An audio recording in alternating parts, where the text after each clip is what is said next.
You're listening to the Vendor's Daughter podcast. I'm your host, Jennifer Calderon, also known as the Vendor's Daughter.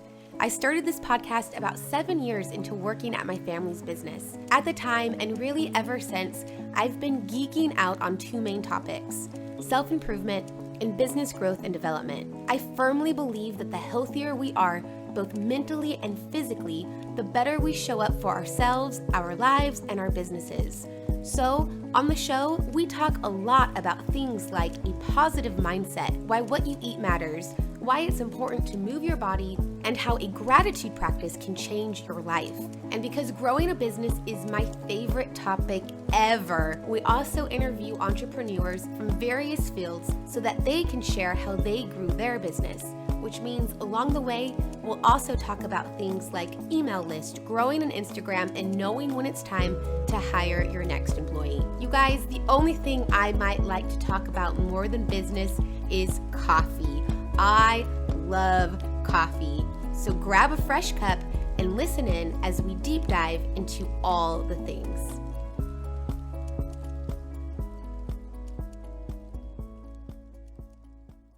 All right, Melanie, thank you so much for being on the show. For everyone listening, would you mind introducing yourself and a little bit about VIP digital content? Oh, it's my pleasure. Thank you so much for having me, Jennifer.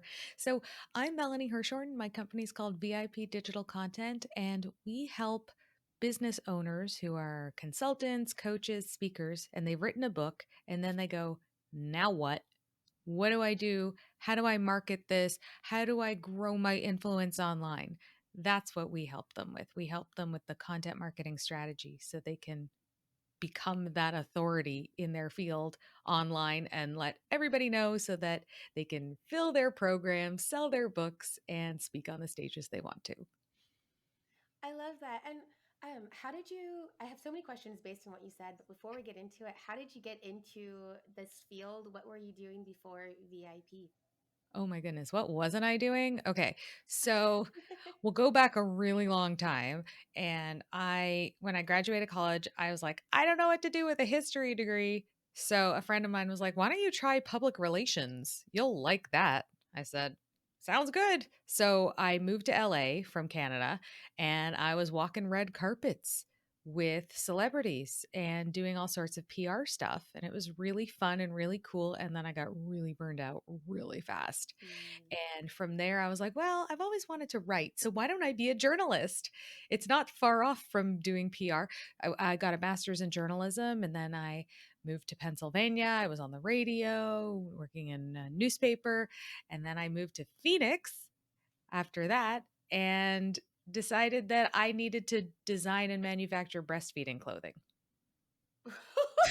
Wait, hold up. I was like, okay, not what I thought you were going to say. So, I know, what in right? the No, world happened? there's no linear trajectory for me, please and thank you. Yeah. So I had a baby. Actually, the reason I left journalism was that I got laid off when I was 5 months pregnant, and so that was a whole other story. But then I was like, I feel called to do this. I've always wanted to be a fashion designer. Which, I mean, you can do that in quotation marks. Technically, I was a fashion designer. Was it totally fashionable? It was ish. Anyway, but I did that for 7 years Oh, and wow. I grew the brand. I didn't know what I was doing when I started, but I Googled my way up, sold my clothes on Nordstrom.com for several years. And then I made what we could say is a mistake, but I think it was more of just a valuable, really crappy experience that really helped change my trajectory. And that was I hired somebody to help me with my social media and my email marketing. And Mm. she was so emotionally and verbally abusive that What? I started to feel like I was an inch tall. She would regularly tell me that I was boring and that every idea I came up with was boring and had been done. And I started to feel like, well, if this is my brand, how can I possibly do marketing for myself? I don't know what I'm doing. And finally, when I was able to end that contract, pick myself up from the floor, I'd spent like $25,000 at that point. Wow. I thought, all right, well, I'm closing this business. What can I do now?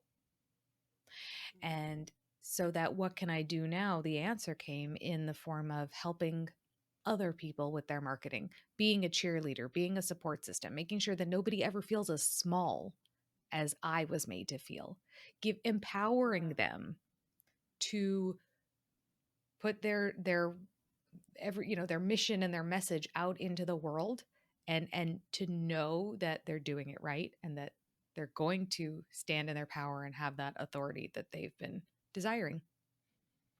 Gosh, I'm so sorry that happened to you, but I also love that, like, the idea of your mess becoming your message, and like just like that full like hero journey story there, because I'm just like, wow, that is, not only did you pick yourself up from that abusive relationship, but then you managed to do all of the work to come full circle and say, no, not only am I good at this, but I'm good enough to help other people see that they're good at it too. I was like, it's a pretty big full circle. That's like, Well, thank you. And I love how you just yeah. described that, the mess to the message. That's brilliant. Yeah, I did Yeah. not come up with it myself, but I've heard it somewhere along the lines. But I do love that. And what I find so interesting is that I know a lot of people do struggle with digital content, with like, what do you say in the blog? What do you say on the social media post, on the emails? It feels like content creation is like this huge beast to tackle. But what I also hear in what you just said too is, how in the world could she tell you that you're boring or that you're not doing it right? Like, you created the thing. Like, nobody knows it the way that you know it. So, That's true. what That's is true. it that, yeah, how why do we get in our own way with it? Like, I don't, is there, have you found, like, what are the hesitancies that a lot of entrepreneurs find when they go to the marketing side of things? It's really hard to market your own stuff. Hmm. It's hard to be objective, right? You might be Yeah. really, for authors, they say killing the darlings when an editor says you got to cut this part out. And it's like killing a baby, God forbid. Um, because you get so attached to things, right? And especially with Yeah. marketing, we can't take a step back and go, oh, this is really my message. Sometimes it's really hard to do that. So Yeah. that's why even I, as a marketing person, I have a marketing coach, because I know I still need that extra step back to the objective person who can say, okay, no, this is really what you're trying to say. So marketing, content marketing, when you say it like that, yeah, it's like a beast. It's like a scary, hairy beast, but it Hmm. doesn't have to be, because I firmly believe you don't have to be on every social media platform. You should just try to be really good at one. Like, I really love get that. good at one, the one where your ideal audience is, right? You don't need to be dancing on TikTok if you're talking to, men in their 80s. That would be silly. Agreed. Very agreed. Do you think, do people have a difficult time like figuring out who their ideal audience is or where their ideal audience is hanging out? I think they do. And Yeah. because a lot of people go into business thinking that they're going to help someone just like them, or they're Hmm. writing a book for somebody who's just like them. And sometimes they're not like you. Sometimes they're not like you at all. And it's that you have to have that sort of flexibility to say, okay, so maybe I'm not my ideal client. And even though I love posting on Facebook, my ideal client is actually not interested in Facebook at all. They left, they went to Instagram, and now I got to get good at Instagram. Hmm. And in terms of messaging, it's hard to do your own messaging, because you might think, I'll use that example of my breastfeeding clothing company. So when I wrote my business plan many moons ago, I said in it, 4 million women in the United States every single year have a baby. So there's my ideal audience. What? 4 million women. 4 million women. Yeah, right. Sure. And niching down, or as I say, because I grew up in Canada, niching down is hard. And that's all part of your messaging. And when I finally decided to just work with business owners and consultants, speakers, coaches who've written books, gosh, I still went through, even though I know in my brain it's okay. They say the riches are in the niches. Hmm. Even though I knew in my brain it was the right thing to do, it was still hard because you're like, but what if? What Right. if, somebody's aunt needs my help? So I get it. I get it how it's like, how do I do my messaging? What platform should I be on? But once you really hone in on who you're helping and how you're Mhm. helping them and why you do it, the answers become clear. I love that so much.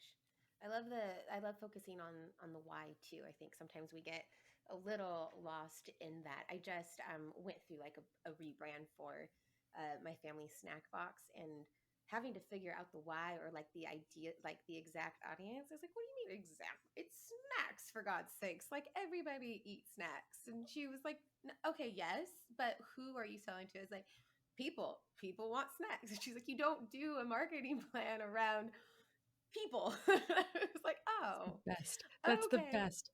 I just want Yeah. to add to that.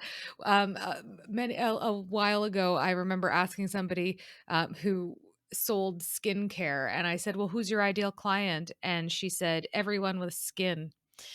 And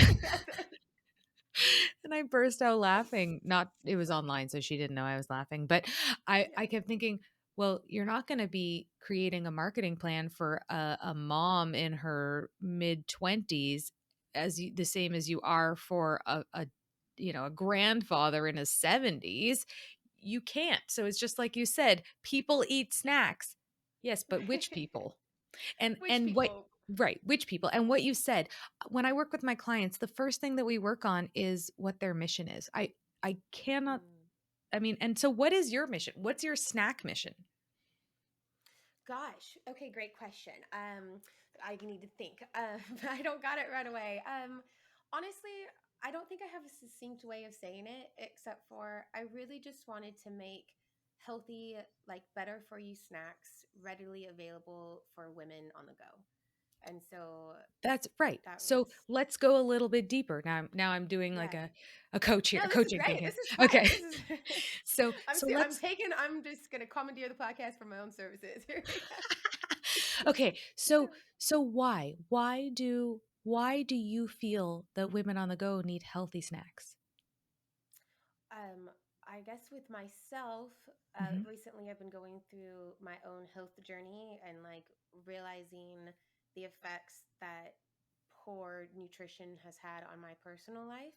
Mhm. But I'm also very busy. Like I have a lot going on, and so I don't always have time to like do the meal prep or do the things. I'm not always going to be able to go into a kitchen and create that ideal meal. So I just wanted something that I could feel confident about that wasn't going to hinder my personal health, my fertility journey, all of those things. Oh, wow. Do you feel comfortable sharing about that? Because that Yeah. really resonates. When you talk about it's not just the health of you, but it's the health of to grow your family. Yeah. Yeah. I mean, that's the humanity behind it, right? So Hmm. when you said, I have a snack company, no, you don't.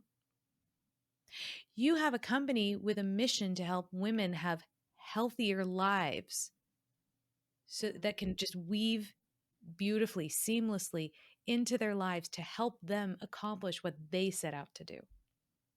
Ooh, see, and I love that. I'm like, oh, I do. I like makes me want to stand a little straighter. I'm like, oh, that is what I have. I don't just have a snack company. Yeah. No, you don't. I See? love that. That is I mean, we just totally did this off the cuff, but that's what this is Right. about, right? That's what your marketing is about. So And there's that's so much more powerful than like, I mean, that has emotion behind it. Like I can feel that as opposed to be like, oh, I sell snacks.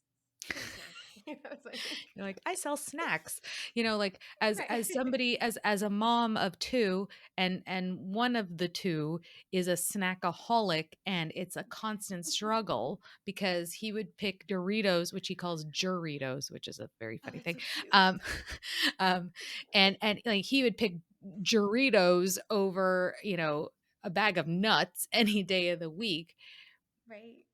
When and then there's me, I am so busy, and I'm a business owner and a mom and a wife and all the things, and then you're helping me live my life the best I can Mm. by providing me the nourishment that I need and can't get on my own. Yeah. That's what your Gosh. company's about. Gosh, okay, I feel like everyone just needs to stop what they're doing and call you right now and just like get on with it because I'm just like that's just so powerful. I'm just like, and then it seems like honestly, just in this conversation, I'm like, well, all of a sudden, like it feels like I can create things around that. Like I'm excited to create content around that as opposed to just like I don't know, it's a snack. So it's like, oh well, if you get into the why. Gosh, that's really powerful. Oh, I'm so happy that you were willing to share. So I appreciate that Yeah, of so much. course. And right, Yeah, it is about the humanity in your marketing. We've all seen Doritos commercial. I don't know why I keep talking about Doritos. why not? We've Let's do Okay, it. well, we've all seen Doritos commercials, or Cheetos with the Chester Cheetah. I'm going to use Chester Cheetah for example. He's the Cheeto guy, right? The leopard or cheetah or whatever he is. Hmm. So he's a cheetah, obviously. Duh. So he doesn't resonate with me, Yeah, but kids love him, that's real. and so I'm sure they're doing TikToks. I'm Yeah, sure, I believe that they and are. Yeah, and Snapchat, but they're probably not doing very much on LinkedIn very real. because children are just not there. And I love what you said about, being excited about your marketing, because marketing should be Yeah. fun. It's a chance for you to tell other people about all the cool things that you do and how you can help them get a transformation, right? So for you, your clients, their transformation is not they have a snack. Their Yeah. transformation is their life gets better because you've made it easier for them and more healthy. Mm, So focus gosh, on the transformation. good. I love that so much. And when you have clients who come to you, I know like it seems to me like we talk a lot on the show about like you can't see the picture from inside the frame kind of thing. And so you kind of need that person on the outside looking in to ask you those probing questions like how we just did where you're saying, okay, well why? Like let's go a little bit deeper. But then also one of the things that you mentioned is the people who you help, people who've written books. Like to me, it seems like if you wrote a book, like you already are an authority. Like you write the book because you are the authority, but you're saying they write a book and now they need to go out and need to show that they're the authority. So I don't really know the question that I'm trying to get at, but it just seems a little like flip flop from what I thought it would be. And No, so, and I get that. how does, Well, yeah, sorry, ask your question. How? no, I was just like, how do you, like, why, how do you write a book when you're not an authority on something, or Okay. seems like you Well, would be? I have to say that everybody is an authority on something, Hmm. just Hmm. by the virtue of the experiences that you've had, the skill set that you have. You are an authority. You might have some sort of imposter syndrome or, inner critic around that, but you really are an authority. And so and the publishing industry has changed a lot since, we were kids, and people can self-publish now. Mm. So there isn't that barrier to publishing, right? So if you feel called to write a book, you can. You don't have to wait Yeah. for a publisher to call you up and say, "Hey, I want to publish your book." So that barrier has gone away, which is Totally. awesome. Just like Yeah. YouTube took away the barrier of who gets to be famous for singing. Yeah, that's real. Look at Justin Bieber. I Thank you, forgot YouTube. about Justin Bieber getting started that way. Yeah, right. Because he's been around for what, 20 years, but, or maybe less, but he's been around for so long that we don't even remember that he got seen by Usher on YouTube. Wow. So all that to say, the barriers of publication are gone. And so if you feel called to write a book, you might feel like I'm an expert in something, I have something to share, but you might not have the VIP author platform set up. Mm. And that's okay. You know, that's where I come in. I'm like, well, let's make sure your messaging looks right. Let's work on your social media, your lead magnets, your email marketing. Make sure that when people go online, they find you. Cuz Yeah. a lot of people go from I wrote a book and now I'm a best-selling author on Amazon, and now I'm going to work with a PR firm and they're going to get me on the Today Show. And that's all amazing stuff, right? But let's say you get on the Today Show and whoever asks you, "So, how can people find you?" And you're like, "Uh, Uh, well, my website's not done." And no, you can't do that. So you should be able to go, I'm at this on Instagram and I have a free gift for everybody watching, which is your lead magnet. So there's that kind of thing. And I understand why you would say it's like out of order, but yeah. we don't have to do things in order anymore because of the opportunities that we have to uh, self-publish, to um, create our own platforms. We don't have to rely on traditional things and do things the way that people have always done them. We get to have some choice now. I love that. And so, if someone has written their book and they're ready to start the marketing and the content around it, um, I guess where where do you recommend they start, or do they come to you and do you write the content for them, or do you guys just work on helping them find the right vernacular so that they write the content for themselves? Oh, it's a combination of that thing. So Okay. so I am a done with you kind of Love it. strategist and coach. So I'm very much, basically, because of what I experienced, I very Yeah. much want my clients to know how to do things. Even if they're kicking and screaming, like, why do I have to know how to do this? It's going to benefit you because even if you hire somebody to do it for you, you need to know what they're doing. I mean, Agreed. there are many times that people say, I have a social media manager. Oh, what are they doing? I don't know. I don't know what she's Yeah. writing. I don't check. Well, that's not serving you. That's just throwing money out the door every single month if Hmm. you don't know what's happening. So I'm very hands on like that. Even if, many of my clients do have social media managers. So then I come in and I help make sure that everything is running smoothly. We come up with about 60 or more content topics that they can Wow. use over and over and over again. And I provide strategy for how to create content that is going to attract your ideal client, engage with your ideal client, and make them want to know more about you.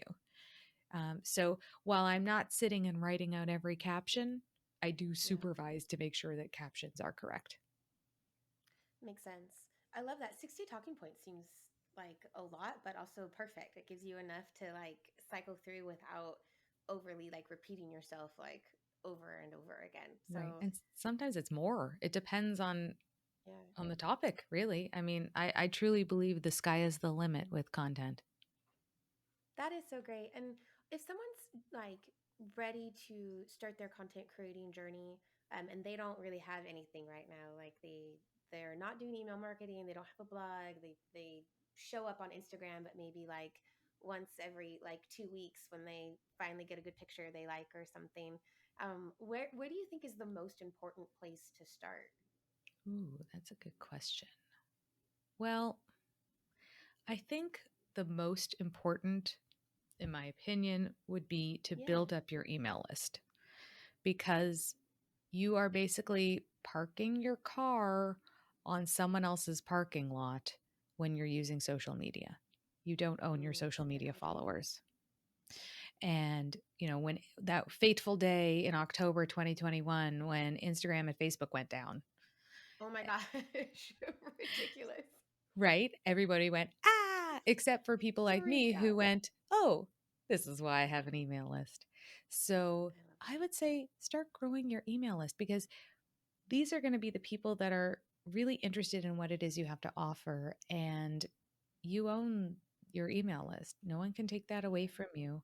It's also, it keeps you top of mind when you email them. You're not, relying on an algorithm to hopefully get your followers to maybe see what you're posting 3 days after Yeah. you did it. So I would say start working on your email list. That would probably be the best thing for you because then you have a solid foundation of people that are interested in what you do. That makes so much sense. And then to build that email list, is that where those like free gifts come in, like that free download on your website? Is that kind of the idea behind that? Absolutely. That is the number one way to grow your email list without having to pay any money. You create a fantastic freebie and invite people to download it. That is a great way to grow your email list. And I feel like that goes full circle to you really need to know your audience and like what they want and what they're looking for so that that freebie is engaging enough or like it drives their curiosity enough that they actually want to give you your email, their email. Exactly. So that's why, a lot of the authors I work with, I'll say to them, so do you have a lead magnet? And they say, well, I give away the first chapter of my book. And then I go, hold on, stop doing that. Number one, if they don't know you, why are they going to want to read the first chapter of your book? Right? It's real. If you find my landing page, right? And I'm like, here, take the first chapter of my book. You're like, why do I care? You Why do I don't. care? Yeah. Why do I care? Right? Everything we look at online is what's in it for me. That's what we're Mm. thinking, even if it's subconscious. What's in it for me? So I like to say take a step back. And what would be the first step on your customer journey? So can I put you on the spot again, Jennifer? Is that okay? Yeah, please. So what's Yeah. your lead magnet for your snacks? We have a it's not a great lead medic. We have a quiz on the website that Hmm. just walks you through some questions to find out the best of the snack boxes that we offer, which would fit your lifestyle the best. Okay. What if you had another quiz that was before the which box would fit your life, right? Because if they don't Ooh, know about the snack boxes, why would they want to even find out about? Why would they want to take the quiz if they don't know about it, right?